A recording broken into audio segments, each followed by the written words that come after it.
लोकसभा ने paper leak की घटनाओं पर रोक लगाने के उद्देश्य से लाए गए लोक परीक्षा अनुचित साधन निवारण संशोधन विधेयक 2026 को लंबी चर्चा के बाद पारित कर दिया।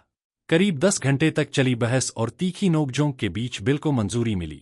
सरकार अब इस विधेयक को राज्यसभा में भी पेश करने की तैयारी कर रही है। विधेयक पर चर्चा के दौरान नेता प्रतिपक्ष राहुल गांधी ने आंदोलनकारी छात्रों पर पुलिस कार्रवाई को लेकर गृह मंत्री अमित शाह पर गंभीर आरोप लगाए। राहुल गांधी ने कहा कि यदि छात्रों पर बल प्रयोग का आदेश गृह मंत्री ने दिया था तो जवाबदेही तय होनी चाहिए और यदि उन्हें इसकी जानकारी नहीं थी तब भी जिम्मेदारी तय होनी चाहिए।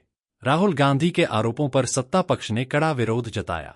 संसदीय कार्य मंत्री किरेन रिजिजू ने कहा कि राहुल गांधी अपने आरोपों के समर्थन में सबूत पेश करें या फिर सदन से माफी मांगे।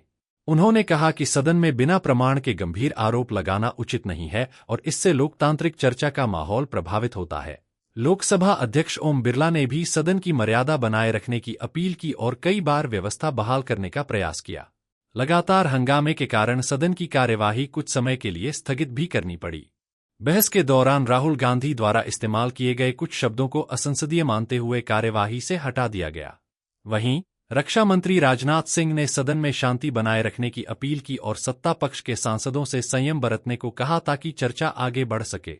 सरकार की ओर से केंद्रीय मंत्री डॉक्टर जितेंद्र सिंह ने राहुल गांधी के आरोपों का जवाब देते हुए कहा कि छात्रों पर गोली नहीं चलाई गई थी। उन्होंने स्पष्ट किया कि कानून व्यवस्था की स्थिति को नियंत्रित करने के लिए केवल आंसू गैस का इस्तेमाल किया गया था। उन्होंने यह भी कहा कि किसी भी प्रदर्शन के दौरान गोली चलाने का आदेश गृह मंत्री नहीं बल्कि संबंधित मजिस्ट्रेट देता है। सरकार का कहना है कि यह संशोधन विधेयक प्रतियोगी परीक्षाओं में पारदर्शिता सुनिश्चित करने और पेपर लीक जैसी घटनाओं पर सख्ती से रोक लगाने के उद्देश्य से लाया गया है। अब इस विधेयक पर राज्यसभा में चर्चा के बाद आगे की संवैधानिक प्रक्रिया पूरी की जाएगी।